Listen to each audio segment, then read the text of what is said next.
The year was 2387. The universe, as most civilizations understood it, was not a place of wonder. It was a place of hierarchy. Every species that had ever crawled out of its home planet, broken through its atmosphere, and touched the stars for the first time had quickly learned one simple truth. The galaxy had rulers.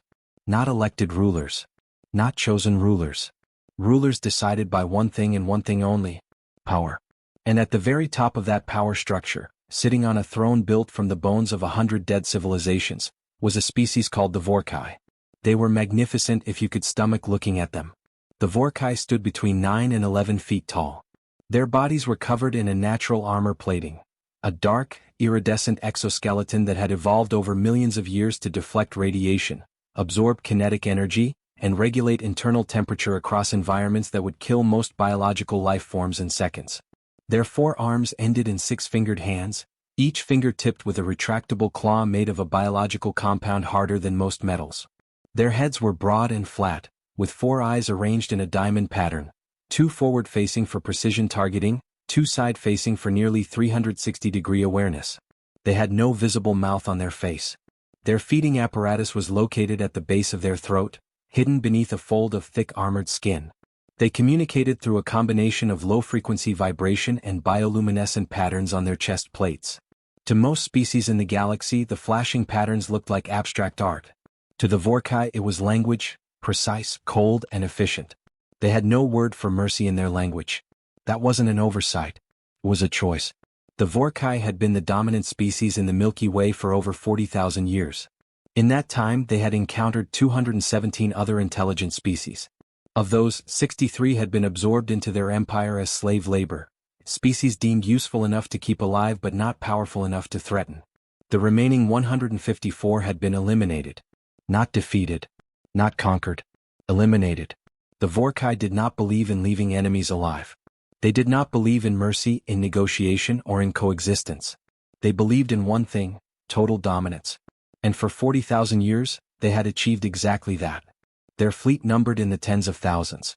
Their flagship, the Vorcai, which translated roughly to the undeniable in the closest human approximation, was a vessel 11 kilometers long and 3 kilometers wide, carrying a crew of 40,000 warriors, 1,200 weapons platforms, and enough firepower to crack the crust of a small moon. It was not the largest ship in their fleet. It wasn't even close. Their weapons technology was, by any measurable standard in the known galaxy, the most advanced in existence. Graviton shredders that could tear a planet's magnetic field apart in hours, causing catastrophic atmospheric collapse. Void lances, focused beams of compressed dark energy that could punch through the hull of any known vessel and continue traveling for light years before losing coherence. Swarm bombs, self-replicating nanoscale weapons that would enter a planet's ecosystem and dismantle biological life at the cellular level within 72 hours. In short, the Vorcai were the thing nightmares were made of. Every species in the Galactic Cooperative, the loose alliance of civilizations that had banded together not out of friendship but out of shared terror, had agreed on one unbreakable rule: do not anger the Vorcai. Do not look at the Vorcai wrong. Do not be anywhere near the Vorcai when they were in a bad mood. And under absolutely no circumstances, ever, under any condition, in any universe, in any reality, do anything that might make the Vorcai decide you were worth eliminating. The Galactic Cooperative had over 400 member species. They ranged from the tall, willowy Salhari, a bioluminescent aquatic species that had evolved on a water world and moved through air with a floating, graceful motion that made them look permanently surprised, to the squat, stone-skinned Dravani, who communicated in mathematical sequences and had built the most advanced computing networks in 3-star systems. All 400 species, with all their differences, shared one common emotional state when the topic of the Vorcai came up: terror. Pure, cold, stomach-dropping terror. And then, in 2387, something happened that nobody in the galaxy had been expecting. Something small appeared on the edge of the Vorcai's territory.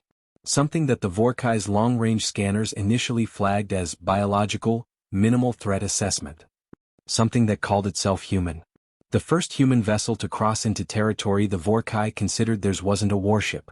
It wasn't even a proper exploration vessel by Earth's own standards. It was the UES Perseverance, a mid-range survey ship operated by the United Earth Survey Corps, carrying a crew of 42, a science team of 18, and enough supplies for a 3-year deep space mission. Its captain was a woman named Dr. Mara Voss. She was 44 years old, with dark brown hair cut short for practicality, sharp gray eyes that had the habit of seeing things other people missed, and a tendency to drink far too much coffee and make decisions that her superiors back on Earth described, depending on their mood, as either brilliantly unconventional or recklessly insane. Mara hadn't intended to cross into Vorcai territory. Nobody in their right mind would. But the anomaly they'd been tracking, a gravitational signature that her science team believed might indicate a previously undiscovered type of stellar formation, had led them here, 3 light-years past the last navigational marker that Earth's Galactic Cooperative Liaison had marked in red and labeled "Do Not Cross." "Captain," said her navigator, Lieutenant James Cho, a 29-year-old Korean-American from Portland who was currently looking at his instruments with the expression of a man who had just realized he'd stepped into traffic. "We are approximately 3 light-years into Vorcai-designated space." "I can read a map, James," Mara said. "I just want to make sure we're all aware." "We're aware. The treaty clearly states." "James? Captain? Stop talking and start scanning. I want to know what's producing that gravitational signature before we turn around." Lieutenant Cho closed his mouth, then opened it again, then closed it. He was young enough to still believe that rules existed for a reason and old enough to know that arguing with Captain Voss was roughly as productive as arguing with a wall, except the wall didn't have the authority to put you on latrine duty for a week.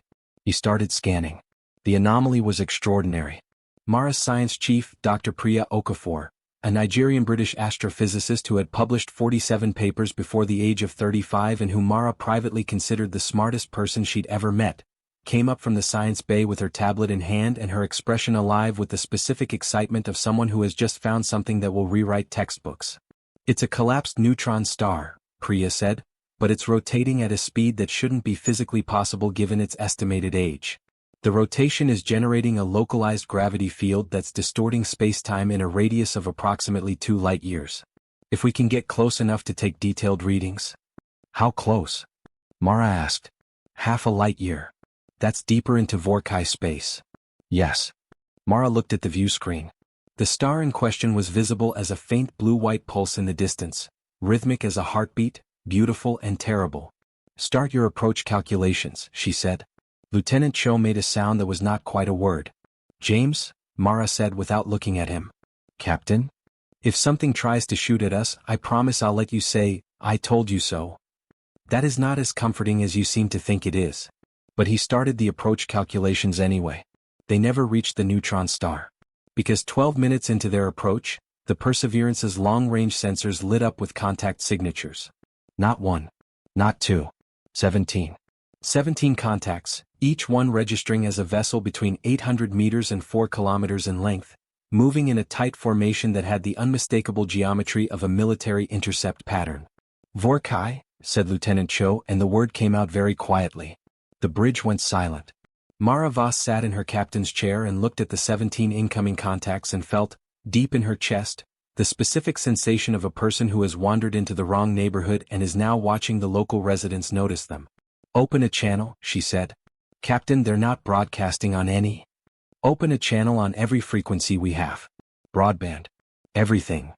The communications officer, Ensign Tomas Rivera, 23 years old and currently the color of old chalk, fumbled with his console and opened the channel.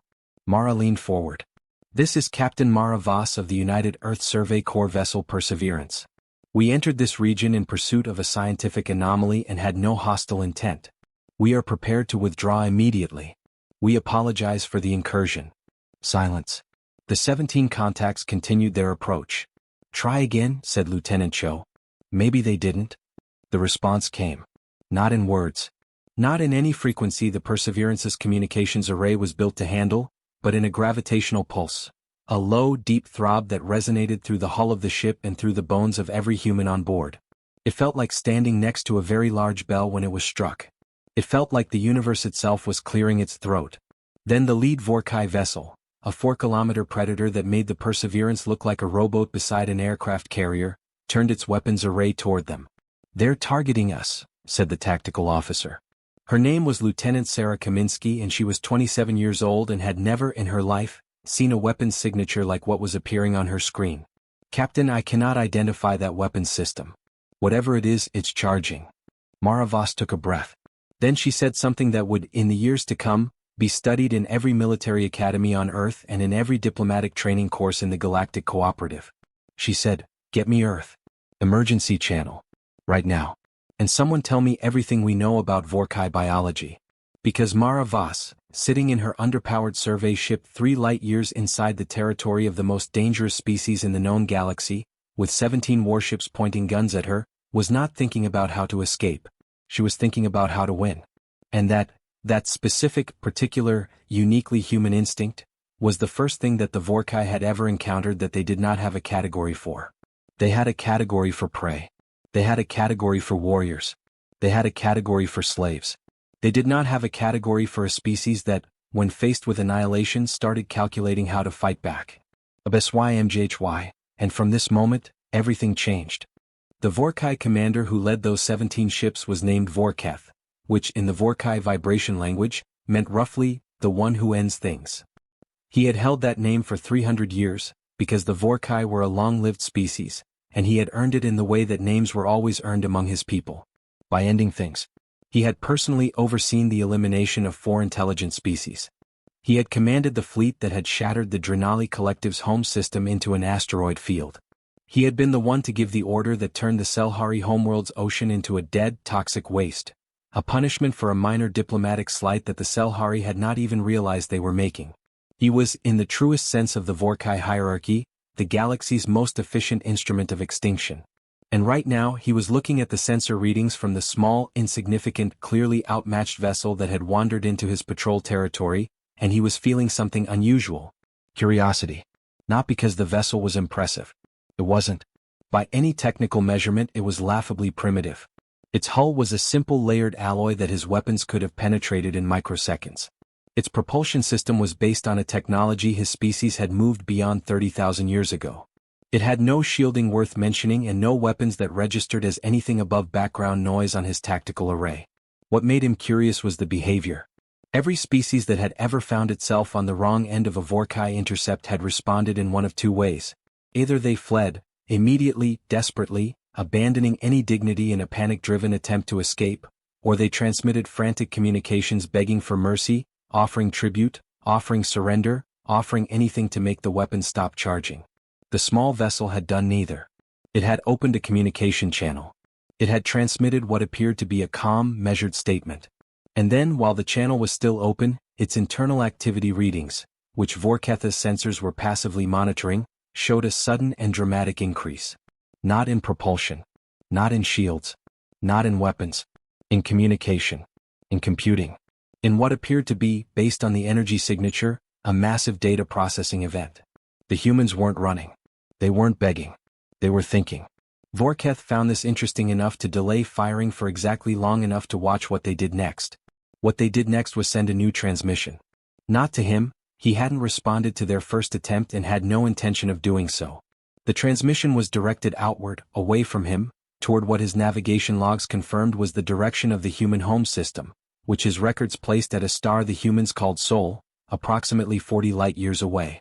Whatever they were transmitting, it was compressed, encrypted, and clearly intended to travel as far and as fast as possible. They were calling for help. Interesting. Understandable. But ultimately irrelevant. No help would arrive in time. Even if the humans had faster-than-light communication, which his records suggested they had recently developed but in a primitive form, any military response would take days at minimum to organize and weeks to travel. He had no intention of waiting weeks. He raised his secondary arm and prepared to give the firing command. And then the small vessel did something else. It stopped moving away from him. In fact, it turned. Slowly, carefully, the way something moves when it is being deliberate rather than reactive. The small vessel turned until it was facing his fleet. Facing him. And it transmitted again.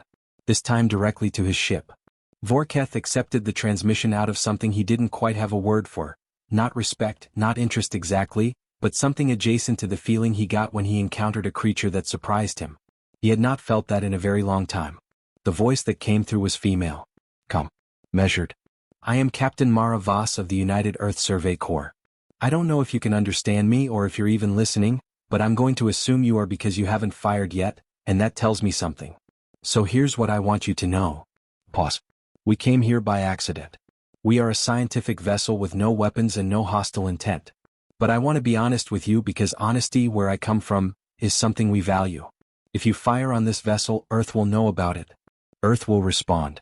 And whatever you think you know about my species, I'd encourage you to reconsider. Another pause. We are not what you expect us to be. And we have never, in the entire history of our species, responded to a threat by going away quietly. That is not something we are capable of. So I am asking you respectfully to give us a chance to leave. Because the alternative will not go the way you think it will. Silence. Vorcai stared at the transmission readout for a long moment. Then he turned to his communications commander and, in the precise bioluminescent pattern of an order, signaled for the translation matrix to be run on the human's words. It took 11 seconds. The translation matrix confirmed what his initial scan had suggested. The human was threatening him. A vessel barely 600 meters long with no weapons and no shields was, calmly and without apparent distress, threatening a Vorcai fleet commander. The commander of the fleet that had cracked a moon. Vorcai felt something he had not felt in so long that it took him a moment to identify it. It was amusement. And because he was curious, and because he was amused, and because there was no possible outcome here that concerned him, he decided to do something he had not done with a prey species in over 2 centuries. He responded. The response came as a gravitational pulse sequence, the same type that had resonated through the Perseverance's hull earlier, but this time it was structured. It had pattern and rhythm. It was, Mara's communications officer realized with a start, language. Captain, said Ensign Rivera, his voice shaking slightly but his hands moving with professional precision across his console, they're talking to us. I know, Mara said. Can we translate it? I'm running it through the Xenolinguistics database now. The cooperative gave us a partial Vorcai translation matrix. It's old, maybe 40 years out of date and incomplete, but... He stopped. Stared at his screen. Captain. What? I think the translation is, you are small. You are weak. Your threat is meaningless. But you are strange. I will give you 1 rotation of my second planet to say something worth hearing. The bridge was silent. Then Lieutenant Cho said quietly, how long is 1 rotation of their second planet? Rivera checked. Approximately 4.5 hours. 4.5 hours. Mara Voss sat back in her chair and felt the specific, particular sensation of a woman who has just been handed a chance she didn't expect and is now fully aware that what she does with it will determine whether 42 people live or die. She turned to her science chief. Priya, she said, tell me everything you know about the Vorcai. Not their military. Not their weapons. Their biology. Their psychology. Their history. Their culture. Everything. Priya Okafor sat down across from her captain and opened her tablet. Where do you want me to start? She asked. Start with what they care about, Mara said. Because that's where we're going to find the door. Priya talked for 40 minutes straight. She talked about Vorcai biology, the way their exoskeletal plating regenerated from damage over time, the way their metabolic system could slow to near hibernation in extreme cold to conserve energy, the way their 4 eyes gave them sensory advantages that no weapon could fully compensate for. She talked about their lifespan. Vorcai individuals could live for 500 to 800 years, giving them a perspective on time that was fundamentally alien to human cognition. They did not think in years. They thought in centuries. Decisions that would seem rash or sudden to a human were, to a Vorcai commander, the equivalent of a slight shift in a decade-long plan. She talked about their social structure. The Vorcai did not have families in any recognizable sense. They were born in large communal broods, raised collectively, and sorted at maturity into castes based on demonstrated ability. The warrior caste was the highest. Below them were the administrators, the scientists, the laborers. There was no upward mobility between castes. You were born, or rather, assigned, to your role and you fulfilled it until you died. She talked about their history, 40,000 years of unbroken dominance, punctuated by exactly 1 significant challenge. 3,000 years ago, a species called the Ketharai had developed a weapon that could damage Vorcai exoskeletal plating. Not destroy it, damage it. In the war that followed, the Vorcai had lost 40,000 ships and taken 200 years to achieve final victory.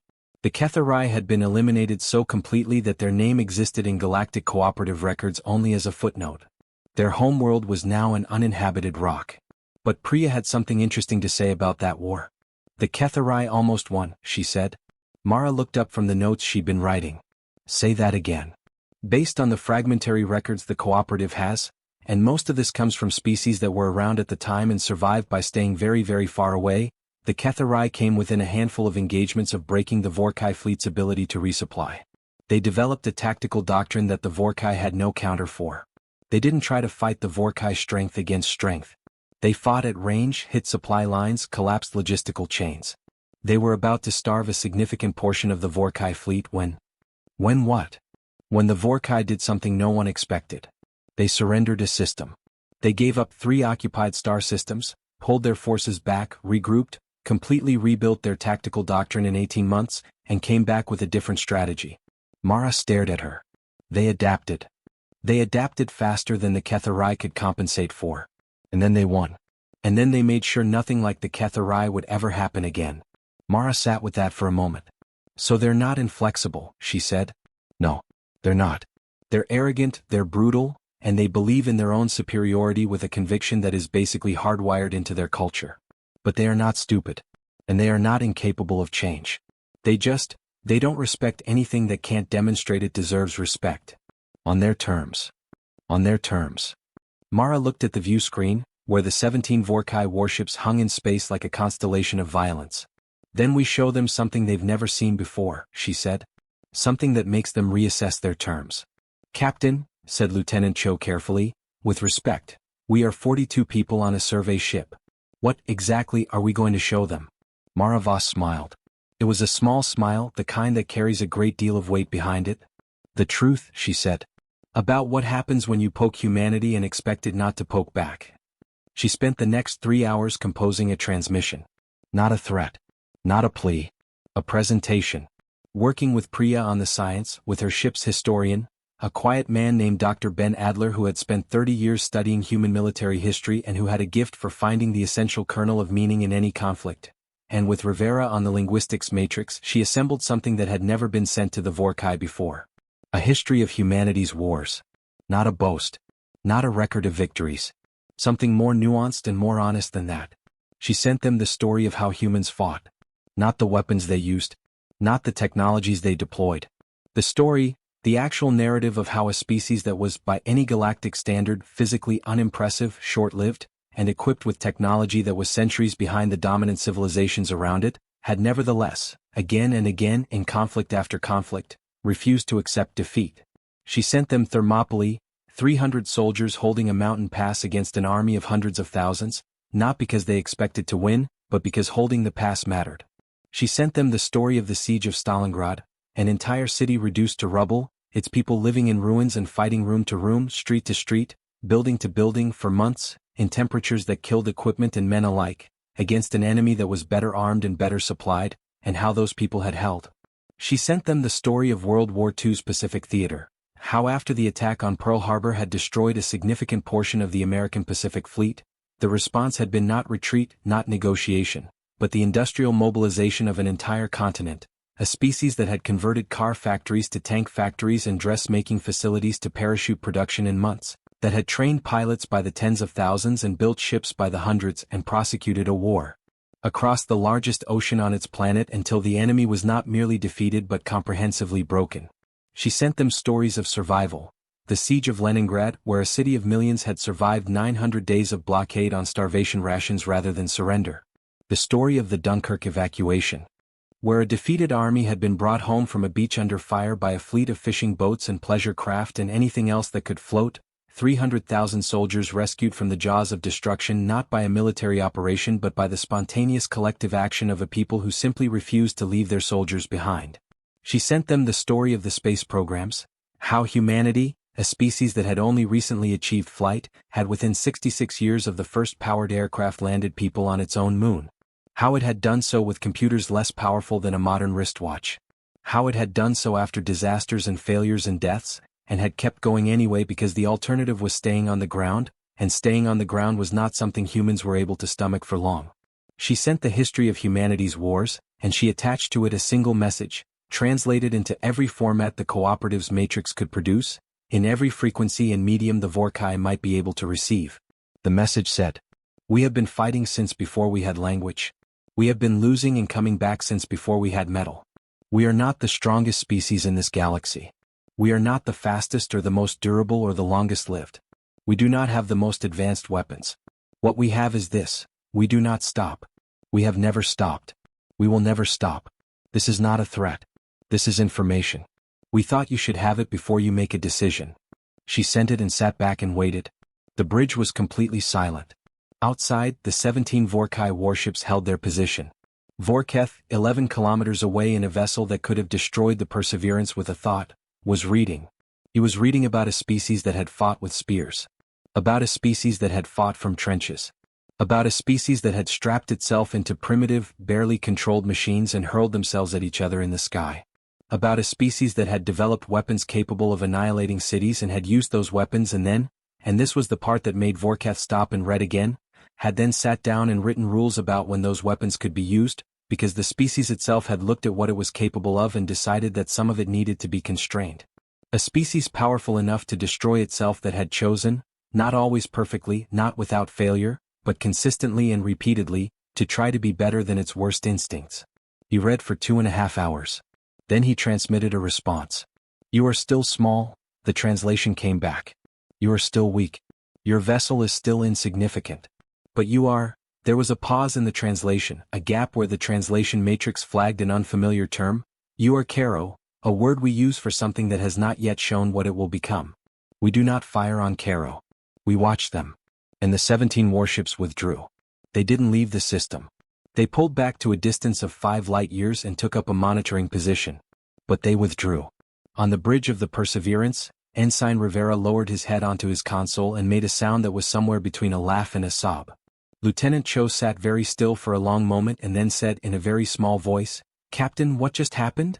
Mara Voss was already on her feet, moving toward the science bay because there was data to collect and an anomaly to document and approximately 42 humans who had just survived something that should have killed them. "What happened," she said over her shoulder, "is that we introduced ourselves. Now let's go home and make sure Earth knows exactly who it just introduced itself to." Earth received Mara's compressed emergency transmission 14 hours after the Perseverance sent it, scrambled across the quantum entanglement relay network that humanity had only fully commissioned 3 years earlier. The transmission was flagged Priority 0, a designation that had never actually been used before because the people who designed the priority system had included it mostly as a formality, the way buildings include emergency exits they expect never to be used. The message contained 3 things. First, a full account of the encounter, the incursion into Vorcai space, the intercept by the 17 warships, the decision to transmit, and the response. Second, Priya's complete scientific notes on the neutron star anomaly, because Mara was a scientist first and had not forgotten why they were out there. Third, a personal note from Mara to the director of the United Earth Survey Corps, Admiral E. Sunpark, which read in its entirety, "Sir, we are alive. The Vorcai let us go. I believe this is significant. I also believe we need to talk immediately about what comes next. Because my read on the situation is that what we did here was not a one-time thing. We told them who we are. They heard us. That means 2 things. 1, they know we exist in a way they didn't before. 2, we are now on their timeline. Whatever they decide to do with that information, they will do it on Vorcai time, which means centuries, which means we have time to prepare. But we need to start now. Do not, under any circumstances, send a military fleet. Do not escalate. Send scientists. Send communicators. And send someone who can look a 9-foot armored apex predator in the face without flinching. With respect, Voss." The message landed in Admiral Yi's private office in Geneva at 3:47 in the morning local time. Yi was 59 years old, a former deep space explorer herself, and she had a habit of sleeping lightly and waking instantly, a trait she had developed during 15 years of field work where the difference between sleeping and being alert could sometimes be the difference between living and dying. She read Mara's message 3 times. Then she got up, made herself coffee, sat at her window looking out at the pre-dawn darkness of the Alps, and thought for 2 hours. Then she made 4 calls. The first was to the Secretary General of the United Earth Government. The second was to the head of the Galactic Cooperative Liaison Office on Earth. The third was to the commander of the United Earth Defense Force. The fourth was to a man named Dr. Marcus Cole. Marcus Cole was 62 years old and his official title was Senior Xenolinguistics Analyst, Galactic Cooperative Human Liaison Office, which was a very long title for what he actually was. The person on Earth who understood alien species better than anyone else alive. He had spent 35 years studying the psychology, culture, and communication patterns of every species in the cooperative. He had brokered 3 significant diplomatic crises with cooperative member species. He had been the one to translate the Salhari's complex bioluminescent poetry into something English speakers could appreciate, a project that had taken 7 years and that most of his colleagues had told him was a waste of time, right up until the moment it had been the key to defusing a border dispute that might otherwise have become a war. Marcus Cole was also, despite his 62 years, the kind of person who, when given an impossible problem, got a particular light in his eyes that his colleagues had learned to recognize as both inspiring and slightly alarming. When Admiral E told him what had happened, he got that light. "They used the word Caro," he said before she'd even finished the briefing. "You know it? I've seen it once before in a fragment of Vorcai communication intercepted during the Drenali collective conflict 40 years ago. Our linguists at the time thought it was a weaponry classification, something between a sub-threat and a curiosity. But I never agreed with that translation." He paused. "I think it means something closer to an unproven thing. Something that hasn't demonstrated its nature yet. Something being watched to see what it becomes." "Watched," he said. "Not hunted. Watched." Marcus picked up a stylus and started writing on his desk pad. "The distinction matters enormously. If they called us Caro, they're not treating us as prey. They're treating us as a case study. An open variable. They want to see what we do next." "And what do we do next?" Marcus looked up. In his office in Paris, with the morning light just beginning to color the sky outside his window, he looked like a man who had just been handed the most important assignment of his life. "We answer the question they're asking," he said. "We show them what we become." The Galactic Cooperative's reaction to the news of the Perseverance incident was, in a word, panic. The emergency session of the Cooperative Council, which convened 3 days after Yi's calls, in the floating orbital station above Earth that served as the Cooperative's regional headquarters, was unlike any council session in the organization's history. Species that had not agreed on anything in decades were in complete agreement on one thing. Humanity had made an enormous mistake. The Salhari delegation, their bioluminescent skin flickering in rapid anxiety patterns, sent a formal protest through their translators that consisted of approximately 47 separate expressions of concern before the delegation leader got to the actual point, which was, "The humans have drawn the Vorcai's attention, and this will end very badly for everyone in this region of space." The Dravani, characteristically, expressed their concern mathematically, a probability matrix projecting the likelihood of Vorcai military action against human systems within the next 500 years at approximately 97.3%. The Henari, a large, bear-like species from a cold world near the galactic rim who communicated in subsonic rumbles and were renowned for being the most practically minded species in the cooperative, sent a single representative who said, in the flat, concise translation their species preferred, "Humans made noise. Vorcai heard noise. Vorcai will come. Prepare or die. That is our statement." And then closed the channel. The human delegation, led by Earth's cooperative representative, a tall Ghanaian diplomat named Kwame Asante who was known for his patience and his absolute refusal to be rattled by anything, listened to all of this and then said quietly, "With respect to our partners in the cooperative, the Vorcai have already heard the noise. The question of whether to make it is no longer on the table. The question now is, what do we do with the window we have?" "What window?" demanded the Salhari delegate. "You have attracted the attention of 40,000 years of unbroken military supremacy. There is no window. There is only the closing of the door before they arrive." "They used the word Caro," Kwame said. That silenced the room. Every species in the cooperative knew the word Caro. Most of them had never heard it used. A few of the older species, those who had been around long enough to have decades of careful, terrified interaction with the Vorcai, knew it as a theoretical term, something pulled from the fragmentary translation matrices that existed in cooperative databases, something discussed in academic contexts with the same nervous energy as studying the behavior of a large and unpredictable predator. It meant, roughly, that the Vorcai had not yet decided whether you were worth killing. "Caro means we have time," Kwame said. "And time for humanity is not nothing. Time for humanity is everything." He paused, looking around the room at the gathered representatives of 400 species, each one more convinced than the last that they were all about to die. "We have been in this cooperative for 60 years, he said. "In that time we have been, and I say this with respect, largely dependent on the frameworks and protections established by species that came before us. We have adapted to the galaxy as it was when we arrived in it. We have followed the rules that existed because they existed, and because the alternative, disrupting the balance, was a risk nobody wanted to take." He let that sit for a moment. "The balance has been disrupted," he said. "Not by us. By the simple fact that we exist and the Vorcai noticed. So now we have a choice. We can spend the next century, and in Vorcai timescales, a century is nothing, being afraid. Or we can spend it preparing. Preparing how? Asked the Dravani delegate in their precise mathematical cadence. Your military technology is approximately 300 years behind the Vorcai standard. Your fleet numbers are 2 orders of magnitude smaller. You're right, Kwame said. On every point. And none of that is the thing I'm talking about. He pulled up a holographic display, a simple image, flat and historical, of a small blue planet rotating slowly in the dark. We are 60 years into space, he said. In those 60 years, we have gone from having no faster-than-light capability to having the 3rd fastest civilian FTL drive design in the cooperative. We have mapped 11,000 star systems. We have made contact with 47 new species.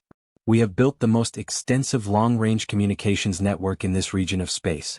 And we have done all of this while managing internal political structures that, I will admit, are frequently complicated.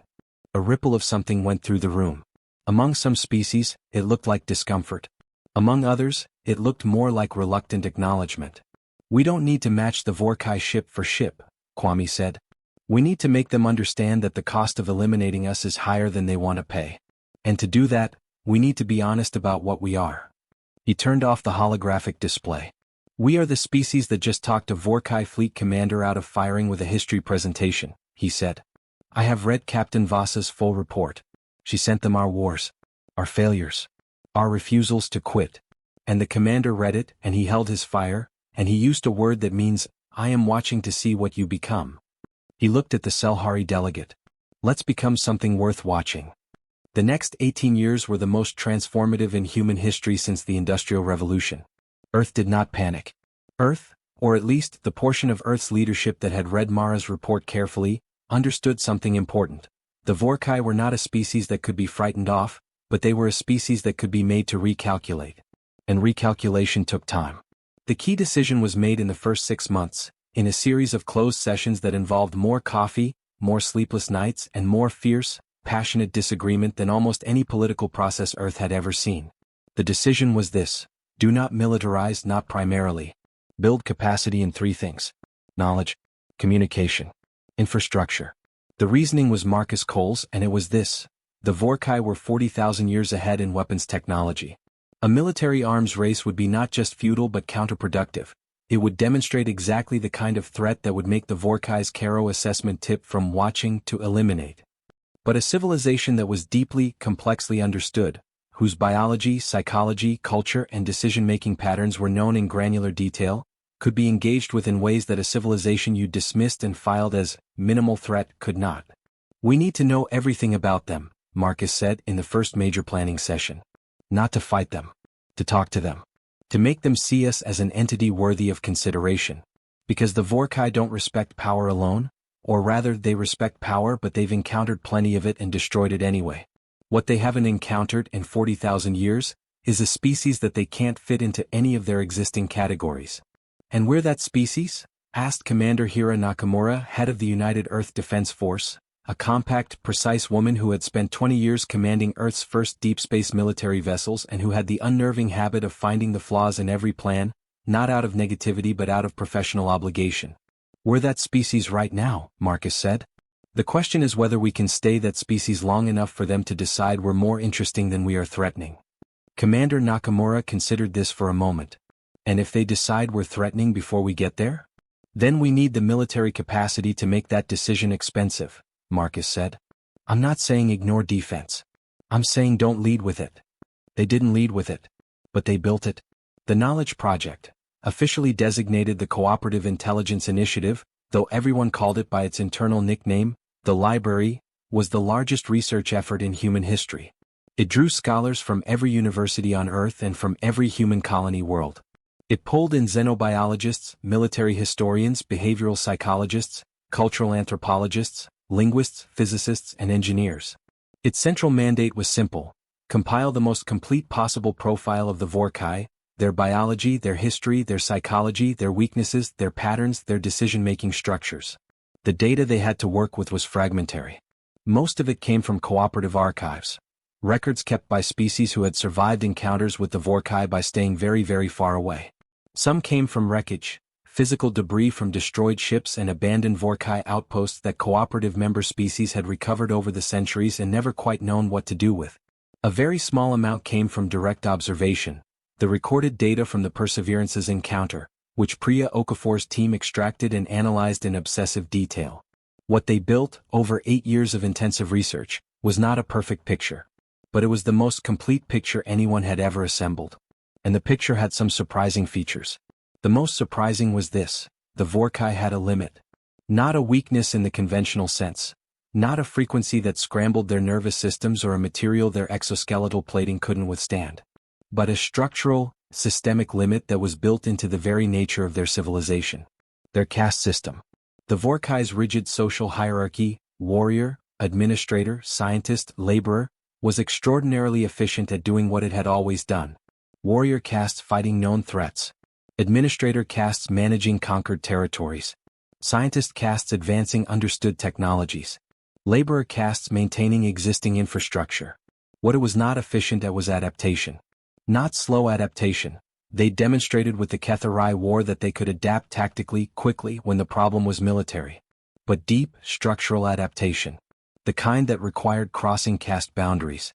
The kind that required a warrior to acknowledge that a scientist might have a better solution to a military problem.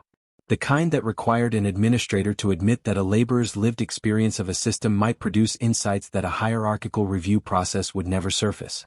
The Vorcai's 40,000 years of dominance had worked because their approach, overwhelming force, total elimination, absolute hierarchy, had never encountered a situation that those tools couldn't solve. Every species they'd faced had either been beaten by force or adapted their resistance in ways the Vorcai's warrior caste could recognize and counter. The library's lead researcher, a French-Vietnamese behavioral psychologist named Dr. Lena Phan, who had devoted 15 years of her career to understanding non-human decision-making processes, put it this way in her final report. The Vorcai are optimized for a galaxy that has always had a top predator. They are supremely well designed to be that predator. What they are not designed for is a galaxy that contains something that doesn't fit the predator-prey model. They do not have a protocol for that. They have never needed one. And building that protocol would require their system to do something it has no experience doing, allowing a caste boundary crossing of significant scope. That is not impossible for them. But it is slow.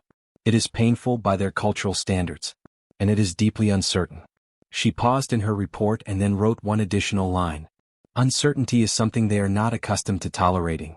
Marcus Cole read that line 3 times. Then he sent Lena Phan a message that said, "This is the key. This is exactly the key. We don't fight them. We give them uncertainty." The infrastructure program moved faster than anyone had expected. Earth had always been good at building things when motivated. The motivation here was arguably greater than anything in human history. The implicit but unmistakable understanding that somewhere in the galaxy a species that had never lost a war was paying attention to them. Human colony worlds, 17 of them spread across a sphere of space roughly 40 light-years in diameter, were connected by a new generation of faster-than-light relay stations. Travel times that had previously taken weeks were compressed to days. Communication that had taken hours was now nearly instantaneous. More importantly, the colony worlds were fortified. Not in the obvious military installation sense, though that happened too, but in a deeper sense. Food production was distributed so that no single world was dependent on supply chains that could be cut. Water reclamation, energy generation, and manufacturing capacity were built in redundancy across every settlement. The philosophy was not build a fortress, but make every world capable of surviving alone if it has to. This was, Marcus Cole noted in a briefing, also a message. The Vorcai pattern is to cut supply lines and watch civilizations collapse, he said. If we build supply independence into every world, we change the math on that strategy. Not eliminate it, but change it. Commander Nakamura, who was by this point deeply involved in the defense planning, added her own layer to that. A new class of vessel designed not to fight but to survive. Not flagships, not dreadnoughts, distributed, fast, hard-to-track ships with enough self-sufficiency to operate independently for years if necessary, and enough firepower to make pursuing them expensive. She called them the persistence class, which everyone agreed was extremely on-brand. And the communication work, Marcus's work, the work he considered most critical, moved quietly, carefully, and with a patience that most of his colleagues found either admirable or maddening, depending on their temperament. 18 months after the Perseverance incident, Marcus had sent a formal transmission to the Vorcai. Not to Vorketh specifically, he had no way to direct it that precisely, but toward the last known position of the Vorcai fleet, on the same frequencies the Perseverance had used. The transmission contained one thing: the complete human xenolinguistics archive. Every language humanity had ever documented. Every communication system from every intelligent species Earth's linguists had studied. A comprehensive map of how humans decoded and encoded meaning, not to give the Vorcai an advantage in understanding Earth's communications, but to demonstrate something. The accompanying message said, "We learn languages. It is one of the things we do. We thought you should know." 18 months after that, a response arrived. Short. Precise. "We know." Marcus had printed that message and put it on the wall above his desk, where it remained for the next 12 years. In year 7 of the preparation period, Dr. Mara Voss came back. She had spent the intervening years doing exactly what she'd told Admiral E she would do in the immediate aftermath of the Perseverance incident, writing up the encounter in as much detail as she could, giving testimony to every committee and review board that wanted it, and then going back to work. She'd led 2 more survey missions, neither of them into Vorcai space, and she'd continued her regular correspondence with Priya Okafor, who had moved to the library research team and was producing papers on Vorcai stellar physics that were, somewhat surreally, some of the most cited academic work in the human solar system. Mara came back to Geneva at Marcus Cole's personal request. They sat in his office, cluttered with books and translation matrices and star charts, the We Know printout still above his desk, and he told her what the library had found. She listened for 4 hours without interrupting. When he was done, she sat for a moment looking at the star chart on his wall, the one that showed the full extent of Vorcai space, an enormous sweep of stars shaded in a deep red that encompassed nearly a fifth of the galaxy's inhabitable zone. Then she said, "You're going to send someone back?" "Eventually, yes," Marcus said. "Not soon. But yes." "Who?" He looked at her. "Marcus," she said, "I'm 44 years, I'm 51 years old." "I know. And I have no military training, no diplomatic credentials, and the only thing I'm qualified in is science and being too stubborn to die in situations that should have killed me." "Yes," Marcus said. "That's why." Mara looked at him for a long moment. Then she said, "How long do we have?" "The Vorcai operate on centuries. We think we have between 15 and 30 years before they make a decision about us. That window is not firm, there are variables we can't control. But 15 years is the floor. And if we get to the floor without a result? Then they decide we're prey." Mara turned back to the star chart. The enormous red sweep of Vorcai space. "All right," she said. "What do you need me to do?" "For now, learn everything the library has. And then when it's time, go back." She nodded slowly. HFY. From this moment she began to prepare for the hardest conversation any human being had ever attempted. In year 11 of the preparation period, the Vorcai moved. Not toward Earth. Not toward any human world. They moved toward the Salhari. The Salhari homeworld, a beautiful water-covered planet called Luminara, orbiting a blue-white star in a system that the cooperative had listed as protected under the non-aggression framework, was the home of 4 billion Salhari. They were a gentle species by most measures. Aesthetically brilliant, their art, their music, their bioluminescent literature were considered among the finest creative outputs in the cooperative. Militarily they were negligible. They had a defense force sufficient to handle the occasional piracy problem but nothing remotely close to a deterrent against a real threat. The pretext for the Vorcai's move was what it always was, a minor incident. A Salhari research vessel, operating in a region of space the Salhari considered unclaimed, had inadvertently interfered with a Vorcai resource extraction operation. The interference was unintentional, the Salhari captain had not known the extraction was happening. But the Vorcai did not distinguish between intentional and unintentional. They distinguished between tolerated and not tolerated. And somewhere in their slow, centuries-long deliberation, the Salhari had moved from one category to the other. The cooperative received the ultimatum 14 days before the Vorcai fleet arrived at Luminara's system boundary. The ultimatum was simple: the Salhari would surrender their world. Every Salhari would be relocated to a labor assignment consistent with their caste, which, in Vorcai terms, meant every single Salhari on the planet would be classified as workers and assigned to whatever extraction or maintenance task the Vorcai deemed appropriate. Those who resisted would be eliminated. The Luminera system had 12 hours to comply. The cooperative session that followed was, by all accounts, one of the most painful in the organization's history. There was nothing to do. Every species in the room knew there was nothing to do. The Vorcai fleet approaching Luminera numbered 400 ships. The combined military capacity of every cooperative member species in the region wouldn't have scratched the paint on the Vorcai flagship. The Salhari delegate, an elderly being named Salhari whose bioluminescent patterns had the distinctive slow pulse of very great age, sat at the council table and transmitted what the translators rendered as something between a formal address and a poem, a communication in which she thanked every species that had shared the cooperative with her people, expressed no anger and no accusation, and simply noted that Salhari culture would continue in the works and the language and the children. That would carry it forward. It was one of the most devastating things any human in the room had ever heard. Ambassador Kwame Asante sat very still for a long time. Then he did something that had not been on any agenda and that had not been discussed in any planning session. He contacted Mara Voss. "We have 11 hours, he said when the connection opened. Mara was in the library, having spent the past 4 years doing exactly what Marcus had asked. Learning. She had the complete library database in her head and on every device she carried. She had spent 3 years working directly with Marcus on the linguistics work, developing a fluency in Vorcai communication patterns that no other human had approached. She was also, at 55, in better physical and mental condition than she'd been in decades, because she'd spent the past 4 years treating the coming conversation as the equivalent of training for the hardest race of her life. "I know," she said. "I've been watching the Salhari situation. Can you do anything?" A long silence. "I don't know," she said. "Give me 6 hours to think. And get me access to the fastest ship Earth has." The fastest ship Earth had was not, technically, a human ship. The Keth, named in honor of the species the Vorcai had eliminated 3,000 years ago, a name chosen deliberately, was a jointly designed vessel, built in partnership with Dravani engineers who had contributed their computational expertise and Henari materials scientists who had contributed their knowledge of extreme environment construction.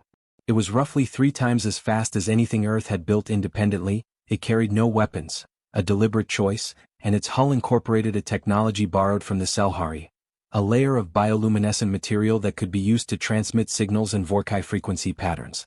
Marcus Cole had insisted on that last feature 3 years ago, in a meeting where most people had thought he was being excessively optimistic. It turned out he hadn't been.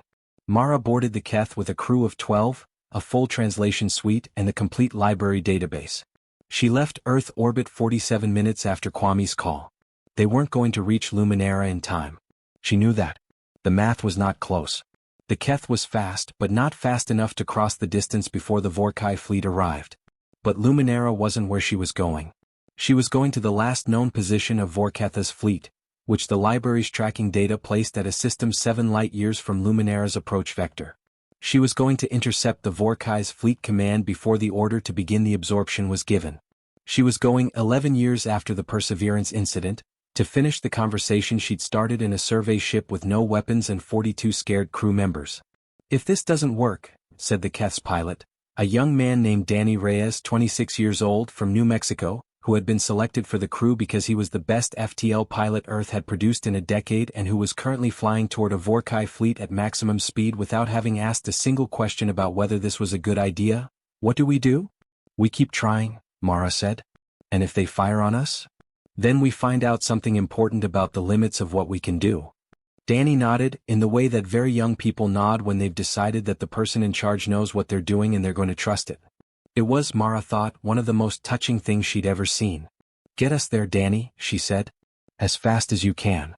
They reached the coordinates of Vorketha's fleet with 4 hours and 17 minutes remaining on the Salhari ultimatum clock. The fleet was there. It was larger than the 17 ships that had intercepted the Perseverance. This was the main battle group, 400 vessels, organized in the precise geometric formation that Vorcai doctrine dictated for an absorption operation. They were not moving. They were waiting, in the way that something vast and patient waits when it already knows the outcome. The Keth dropped out of FTL 1100 kilometers from the fleet edge. "Open a channel," Mara said. "All frequencies. And activate the bioluminescent hull system." The hull of the Keth lit up. It lit up in the specific, precise patterns that Marcus Cole and his team had spent 4 years developing.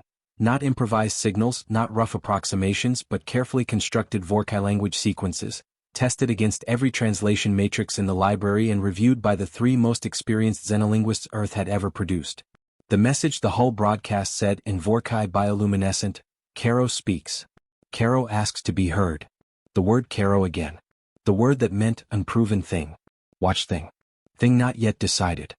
Using it was a calculated risk of the highest order. It was claiming a status the Vorcai had applied to humanity 11 years ago, asserting that status was still in force, and demanding the attention that status, apparently, granted.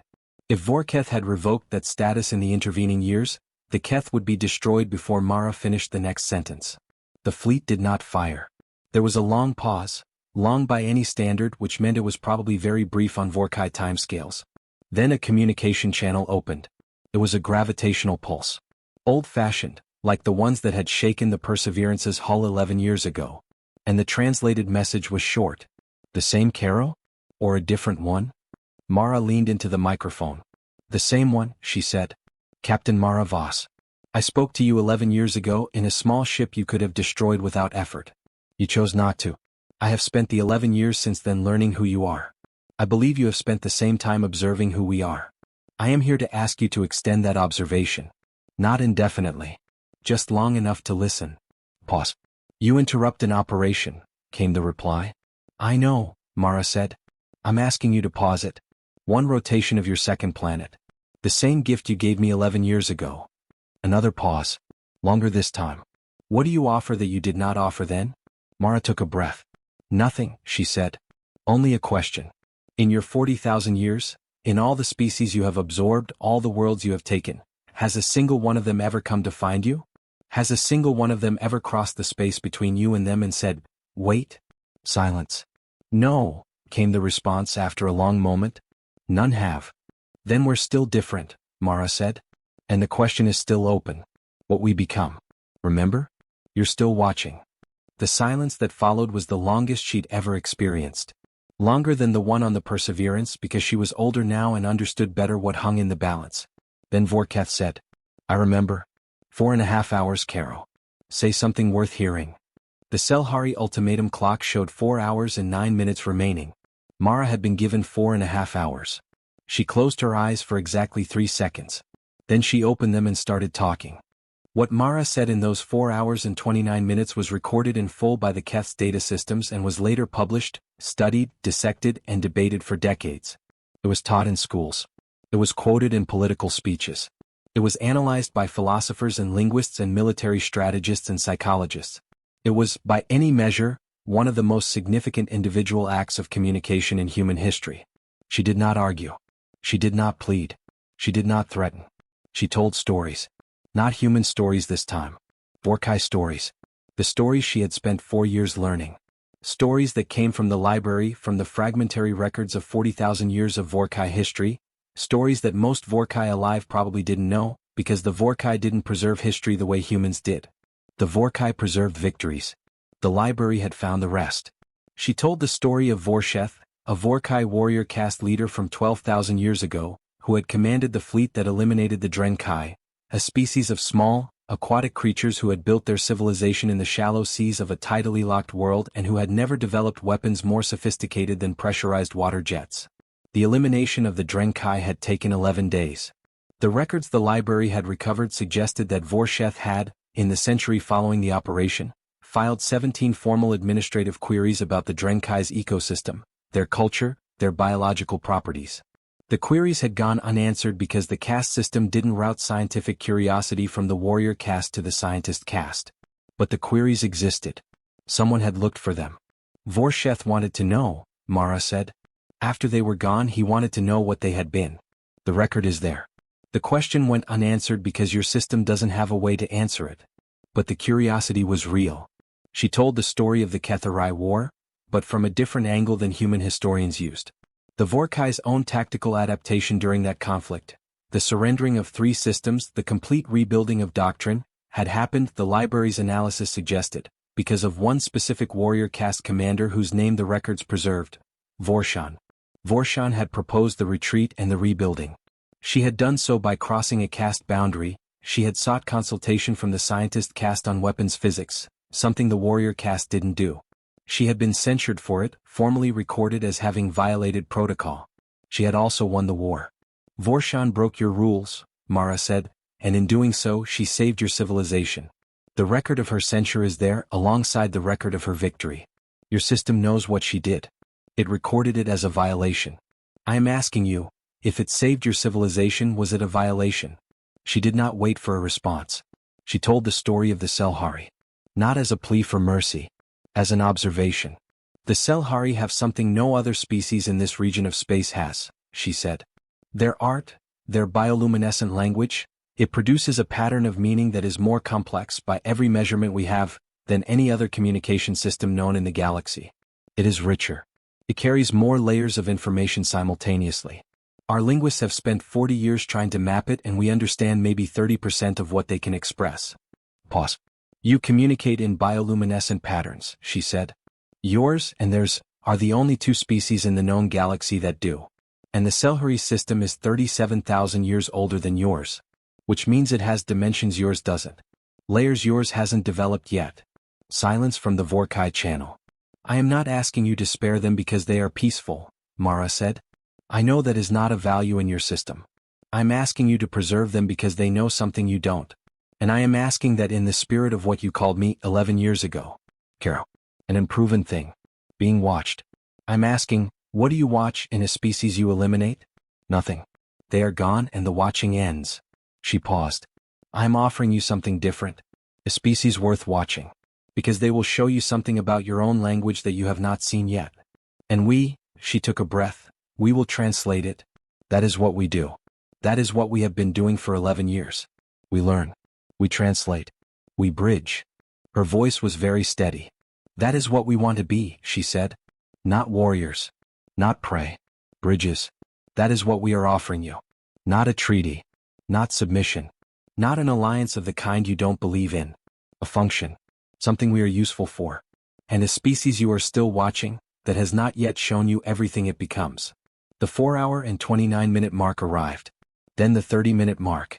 Then the 45-minute mark. The Salhari ultimatum clock was at 18 minutes. Mara sat in the Keth's command bay and waited. Danny Reyes sat at the pilot station with his hands on the controls, not because there was anything to do but because it felt better to have something to hold. At 14 minutes remaining on the Salhari clock, the gravitational pulse came. The Salhari absorption is suspended, said the translation. Pending review. Mara closed her eyes. Pending review is not permanent, the transmission continued. The question remains open. But Caro has earned another period of observation. You have your watching time, small captain. Do not waste it. The transmission closed. The Salhari ultimatum clock reached 0. No fleet moved. On Luminara, for billion Salhari, who had spent 14 days in the specific, quiet agony of a people who believe they are about to cease to exist, received the news that the Vorcai fleet had not advanced. The galactic cooperative session that followed described it, carefully, as a postponement of hostilities. What it was in reality was this. A woman in a borrowed ship had talked the galaxy's apex predator into changing its mind. Not permanently. Not completely. The Salhari were not safe. Not yet. But they were alive. And in the space between alive and dead there was room to work. HFY. From this moment humanity was no longer just Caro. It was something else. Something the Vorcai hadn't had a category for. Something that sat outside their hierarchy and didn't fit their model. And the question of what to do with something like that was going to take them a while to figure out. Humanity was counting on exactly that. The years that followed were not peaceful. No one had promised peace. No one was naive enough to expect it. What they were was tense, complex, and, most importantly, educational in ways that nobody had planned and everybody needed. The most important education was humanity's. The Vorcai suspension of the Salhari absorption had conditions. They were not stated outright. The Vorcai did not make explicit deals with species they considered Caro, because explicit deals implied a kind of equality they weren't ready to acknowledge. But Marcus Cole and his team, studying the communication patterns in the months following Mara's 4-hour transmission, identified what they believed the conditions were. The translation work had to happen. The Salhari Vorcai bioluminescent bridge that Mara had proposed had to materialize. Humanity had promised a function, bridging, and the Vorcai were watching to see if it was real. which meant that Earth, the Salhari, and a team of linguists were now engaged in possibly the most high-stakes academic project in history, mapping the 37,000-year-old complexity of Salhari bioluminescent communication and finding its intersections with Vorcai patterning. The project was led by Marcus Cole and a Salhari scholar named Salhari, who was young by Salhari standards, only about 300 years old in a species whose individuals lived for 2,000 years, and who turned out to have a gift for cross-species collaboration that was almost alarming in its naturalness. She communicated with Marcus's team through a translator assistant at first, and then within 8 months, through a personal translation interface that she and Marcus had developed together, and then within a year, through a hybrid system that used elements of both their native communication modes in a way that had never existed before. The work was agonizing. Bioluminescent language operated on multiple simultaneous channels: color, intensity, pattern, rhythm, and what Salhari described as depth, which referred to the three-dimensional quality of how patterns were layered in the physical structure of the bioluminescent organs. Human vision could detect the surface of this. It took specialized imaging equipment to capture the depth layer. And even with the equipment, the interpretation of depth patterns was something that took years to develop. But what they found when they got deep enough into the structure was exactly what Mara had claimed. The Salhari bioluminescent system had a layer, the deepest layer, the one that had taken the longest to develop in the species' evolutionary history, that contained something the Vorcai's communication system was also reaching for, but hadn't developed.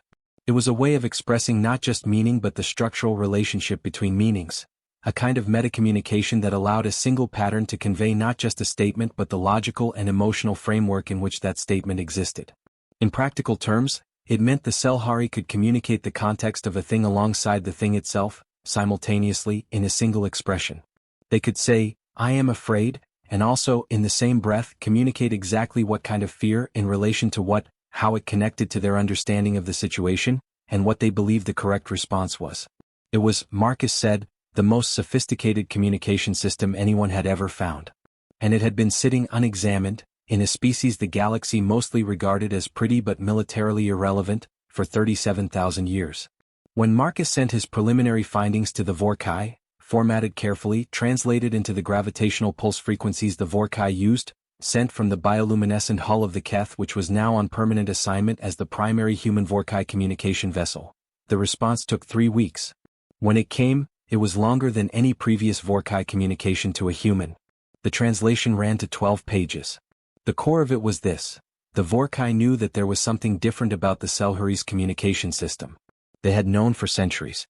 The depth layer, the metacommunication, was something that Vorcai warriors had occasionally reported as a sensation during close proximity to Salhari, something that felt like receiving information without being able to decode it.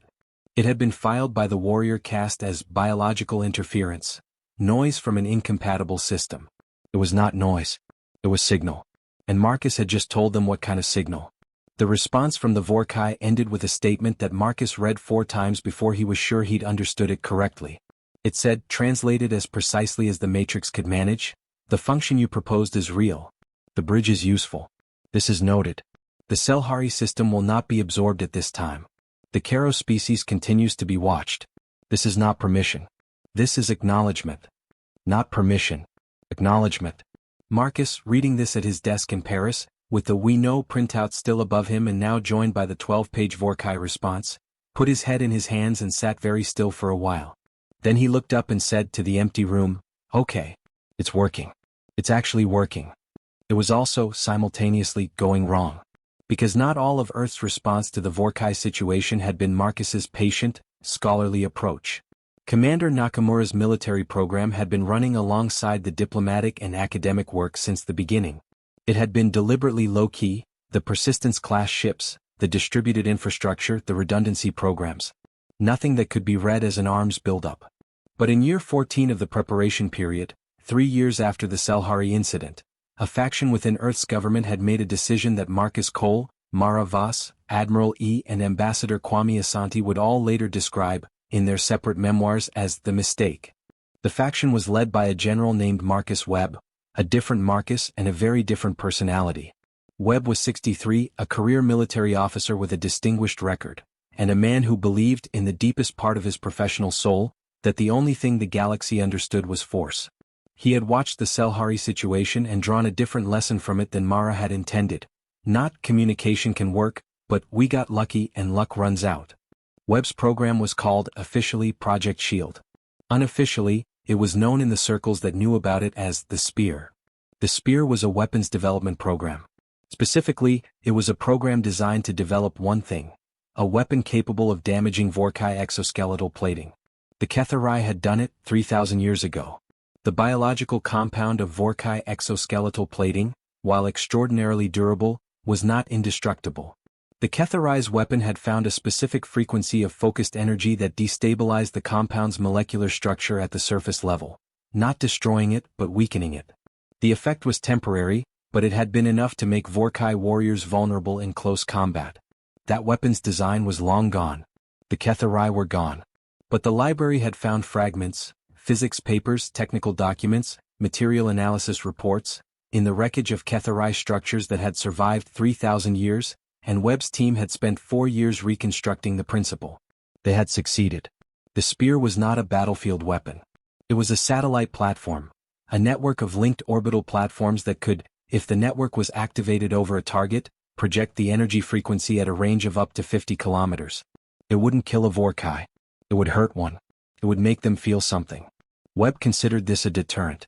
Marcus Cole, when he found out about it, through Admiral E, who had received the briefing 6 months after it was operational, considered it something else.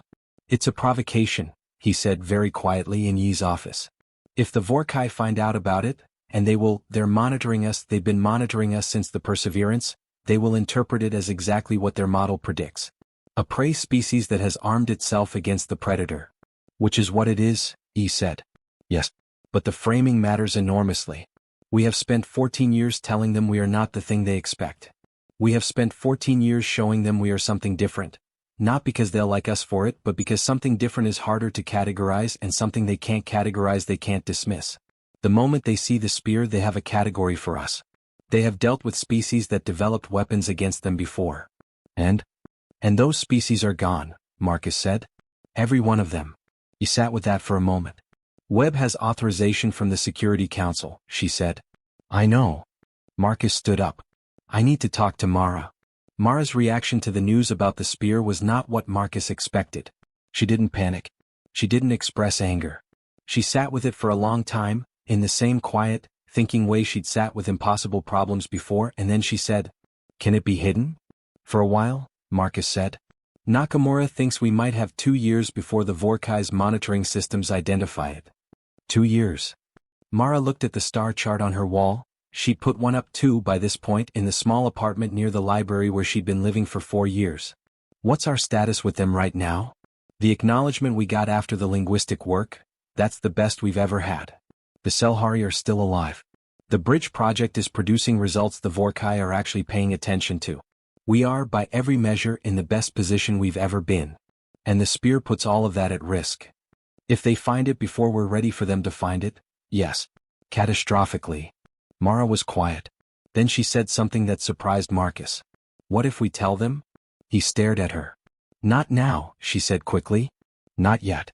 But, what if, when the moment is right, we don't wait for them to discover it? We disclose. We tell them what we built and why, and we frame it on our terms rather than theirs. You want to tell the most dangerous species in the galaxy that we built a weapon designed to hurt them. I want to tell them before they find it on their own. Because the difference between, we have a weapon and we told you, and, we have a weapon and we hid it, is the difference between species that is honest about its nature, and species that deceives predators, and one of those is still interesting and one of those is just prey behavior. Marcus looked at her for a long time. That is, he said finally, the most terrifying diplomatic strategy one have ever heard. Yes, Mara said. It is. And if they decide that the honest disclosure is itself a threat, not the deception but the weapon, and they respond militarily, then we're in a war we're not ready for, Mara said. But we were heading there anyway the moment Webb activated that network. At least if we disclose it, we control the narrative of what we are. Marcus Cole sat back in his chair and thought about 40,000 years of Vorcai history and a survey ship with 42 people on it and the words Caro and, we know, and 4 hours on a clock in Celyara's depth layer and everything that had been built in 14 years of terrified, determined, uniquely human stubbornness. Let me think, he said. Don't think too long, Mara said. 2 years you said. I know. Marcus. He looked at her. HFY, she said. She picked up the phrase from somewhere, probably from one of the translations, though neither of them could have said exactly where. From this point forward. From this point forward, he agreed. The disclosure decision was not made quickly, and it was not made by two people. It was made over the next 8 months, in a series of the most intense debates Earth's leadership had ever conducted. Webb argued that disclosing the spear was the equivalent of handing the enemy your battle plans and then apologizing for having battle plans. Nakamura, who had come to occupy a position somewhere between Webb's view and Marcus's, argued that the question wasn't whether to disclose but when and how. Kwame, Mara, Marcus, and a dozen others argued that the Vorcai's decision-making timeline meant that how they found out was more important than what they found out. In the end, it was the Galactic Cooperative that made the decision for them. The Dravani, who had the most sophisticated passive monitoring network in the cooperative, picked up Vorcai scanning signatures in the vicinity of Earth's orbital defense network, signatures consistent with the Vorcai's standard intelligence gathering protocol, which the library had documented in detail. The Vorcai were looking. They hadn't found the spear yet, but they were looking. "We have maybe 6 months," Marcus said, when Yi's office had assembled around the Dravani report.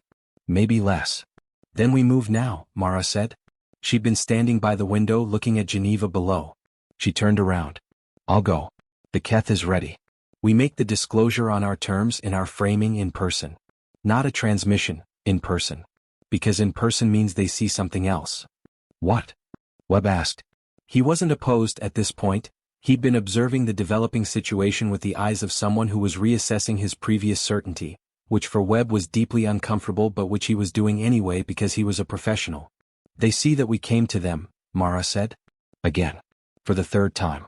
We came to find them in the Perseverance without meaning to. We came to intercept them at the Salhari situation. And now we come a 3rd time to tell them something that makes us vulnerable. No species has ever done that. No species in 40,000 years has ever come to the Vorcai voluntarily, more than once to say, 'Here I am. Look at me honestly.' Why does that matter?" Webb asked. Mara looked at him. "Because the Vorcai understand power," she said.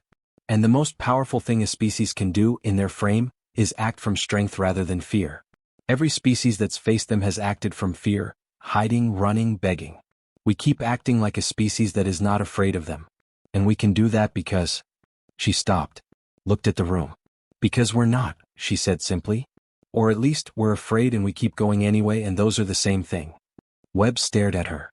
Then slowly he nodded. "Go," he said. "But take a military escort to the system boundary. Not into Vorcai space, just to the boundary. I want it on record that we didn't walk in naked." "Agreed," Mara said. The Keth traveled alone once it crossed the system boundary. Behind it, at the edge of human space, a small formation of Persistence-class ships, 12 vessels under Commander Nakamura's direct command, held position and waited. The journey to Vorketha's current patrol location took 11 days. The library's tracking data was good. It had gotten significantly more refined in the years since the Salhari incident, partly because of improvements in humanity's own monitoring technology and partly because of data shared, quietly and at some political cost, by the Dravani. 11 days of FTL travel in a small ship with a crew of 12 gave Mara a great deal of time to think. She thought about the Perseverance, about the first time she'd looked at 17 Vorcai warships on a targeting screen and decided, for reasons she'd never entirely been able to articulate, that the correct response was to turn toward them rather than away. She thought about the 4 hours. About the way she'd told Vorcai stories to a Vorcai commander and watched, through the data readouts, for any sign that what she was saying was landing. She thought about Selyara, whose 300-year-old mind held a language 37,000 years in the making, and who had spent the last 3 years working with Marcus's team to build something that had never existed before. A true bridge between species, not a translation but a transformation. She thought about humanity. About what it actually was, stripped of the stories people told about it, neither the heroic narrative of an underdog species clawing its way to the stars, nor the dark narrative of a violent, destructive species that had nearly killed its own planet before developing the sense to leave it. The truth was more complicated and, she thought, more interesting than either story. Humanity was a species of profound contradictions, capable of extraordinary violence and extraordinary compassion, often simultaneously. A species that had built concentration camps and also built the hospitals that treated their survivors. A species that had poisoned its oceans and also drained them of plastic and slowly, imperfectly, tried to restore them. A species that had gone to war over invisible lines on a map and also, at its best, had crossed those lines to help strangers at personal cost. Webb had built the spear. Marcus had built the bridge. Both of them were human. Both of them had done what they did out of the same fundamental drive, the need to ensure their species survived. They'd just read the situation differently. The Vorcai, she suspected, would understand that more than people thought. Because the Vorcai's own history was full of the same thing. Moments where the rigid logic of their caste system had nearly failed them, and the failure had been averted not by the system working but by an individual breaking it. Vorcai, the warrior who had sought scientist caste consultation in the Ketharai War. Vorcai, who had filed unanswerable questions about a species he'd helped eliminate. A species of contradictions. Being watched by a species of contradictions. Maybe that was the point. When the Keth dropped out of FTL and the Vorcai fleet appeared on the sensors, Mara was ready. The communication exchange took 5 hours. She told Vorketh about the spear. She told him what it was, what it did, who had built it and why. She told him that a faction of Earth's leadership had believed it was necessary for defense, that another faction had believed it was provocative, and that both factions had been right, that both perspectives were part of what humanity was, and that she was there to present them both honestly rather than pretend one didn't exist. She told him that the spear had not been deployed in any offensive context and would not be. She told him that the choice of whether to deploy it defensively, if the Vorcai chose to attack, was one Earth would make if it came to that, and that she would not pretend otherwise. And then she told him something else. Something that was not in any briefing, not in any diplomatic note, not approved by any committee. She told him about Webb. Not as a criticism. As a profile.